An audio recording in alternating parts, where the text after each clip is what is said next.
All right, we're going to finish up the last page of the 2.2 notes that we did in the PowerPoint on Wednesday. So we were working with the normal distribution. So in 2018, Wimbledon, Rafael Nadal averaged 115 miles per hour. We're told that it is a normal distribution. It gives us the mean and it gives us a standard deviation. So again, I always like to draw a sketch so I can use this sketch throughout the rest of the problem. So I have a mean of 115 and the standard deviation is 6. On the AP exam, if I showed that this was the standard deviation, and I just do that little sigma as the standard deviation, I'm showing that it is 6. That's really all I have to show them. I have to show them the center and the standard deviation, and I'm also going to show you how we actually want the problem to look. So we're looking to see how many of his first serves would exceed or go faster than 120. So 120 would be about right here. So I'm basically finding the percent shaded there. So these are all his serves that are going to go more than 120 miles an hour. So I can find the z-score, which is the standardized score. How much above, if this were 0, 1, 2, 3 standard deviations away. So the z-score, remember this would be his speed.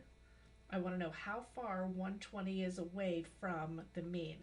So I subtract and I divide by the standard deviation, and that gives me 0.83, and that makes about sense. It's between 0 and 1 standard deviation, so a little bit less than 1 standard deviation above the mean.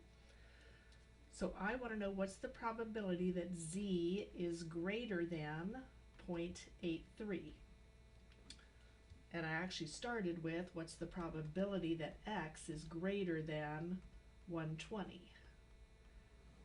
I found the z-score of 0.83. I'm going to go find 0.83 on my table.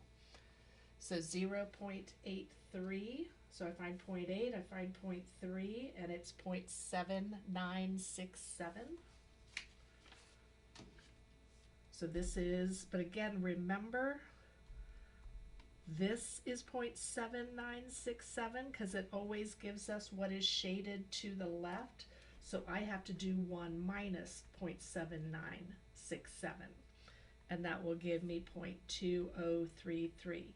And remember, with symmetry, instead of finding the area above positive 0.83, I could have gone to negative 0.83 and gotten 0.2033 directly. So again, the negative 0.83 and the positive 0.83, those two,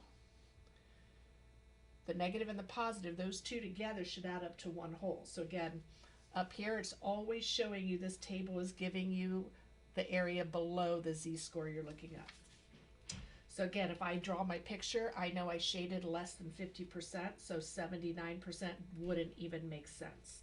So what proportion? You could leave it like that, or I might just say about 20%. So about 20% of his first serves went faster than 120 miles per hour. Okay, what percent are between 100 and 110? So I'm going to make another quick sketch, again showing my mean.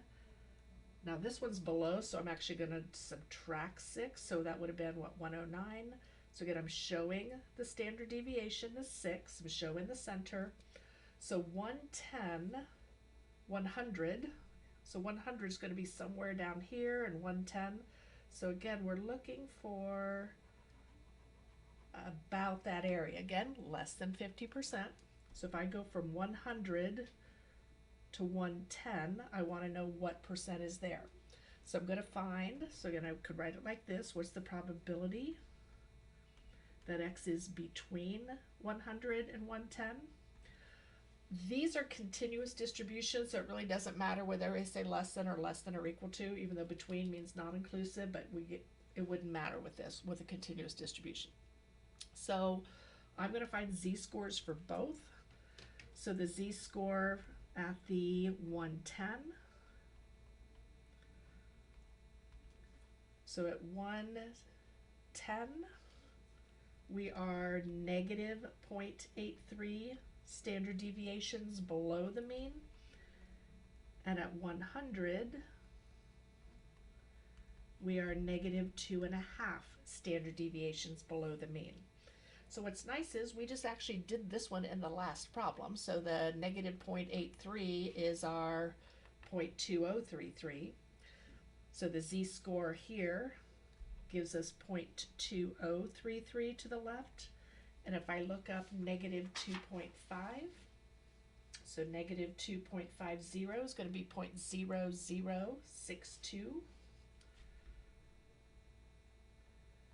So again, this is the area completely below 110. This is the area completely below 2.5 standard deviations. So I want the difference. So if I do 0.2033 minus 0.0062, I get 0.1971. So again, you could leave it like that, or if you want to say about 19.7% of his serves are between 100 and 110. So again, you can leave it, even though it specifically said what percent, you could leave it as a proportion if you actually wanted to. Okay, now I gave you the scores. Now this is where we do the inverse of it. So the fastest go at least what speed? So the fastest 30% is up here. So I'm shading what I think is about 30%. So if this is 30%, again, that is 0.3000 on the table. So if I try to find 3,000 on the table, remember I'd probably get a negative z-score because, again, I'm shading to the right. So if I wanted to, I could look up the 7,000 because that's actually what's to the left. If I look up this, it's going to give me a positive z-score, and if I look up this, it's going to give me a negative z-score. But I know that I am above the mean, so I better get a positive z-score. So I'm going to go ahead and look up this where I can find 7,000. So 7,000, the closest I can get to 7,000 is between these two.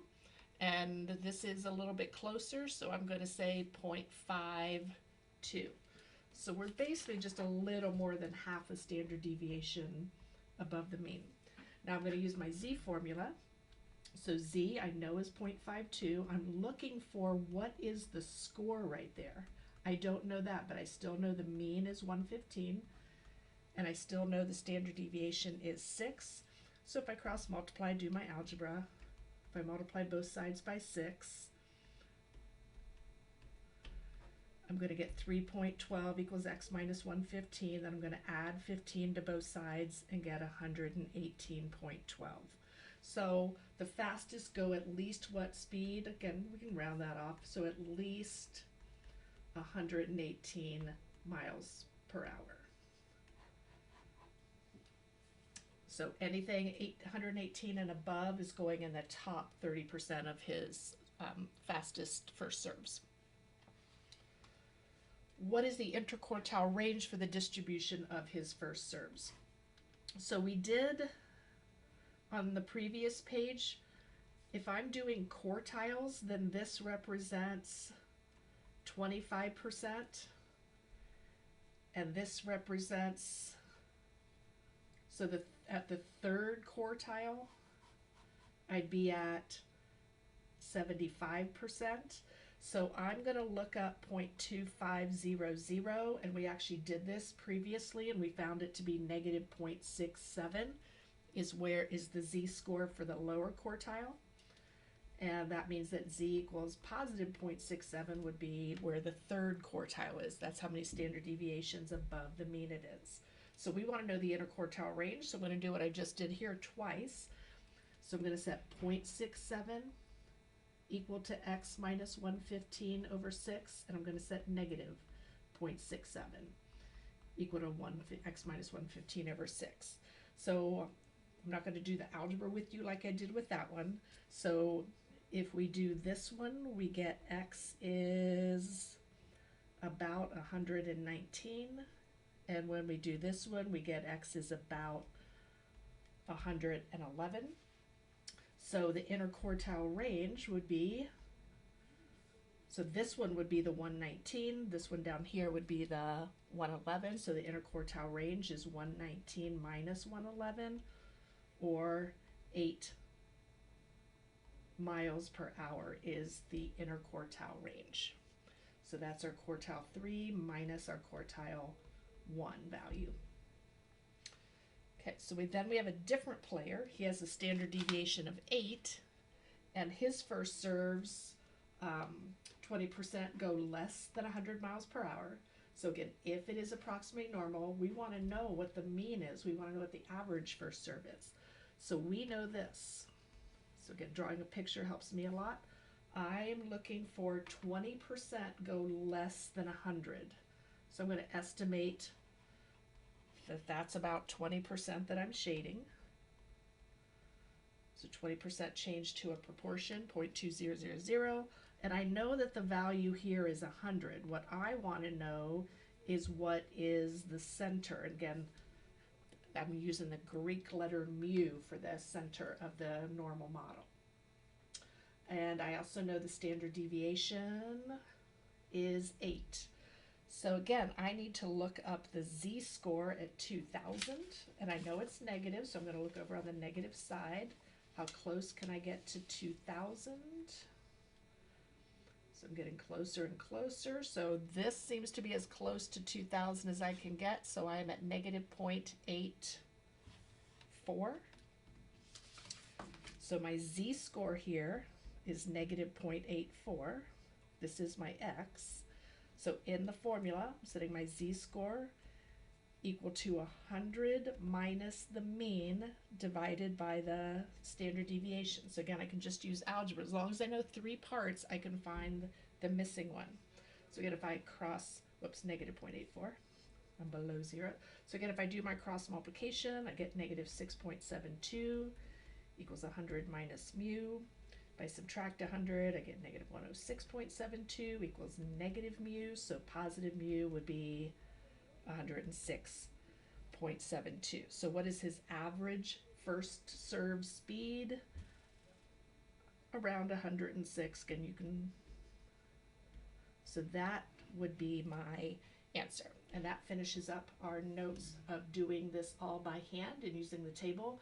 The next video, I'm going to show you how we can find these probabilities using our calculators.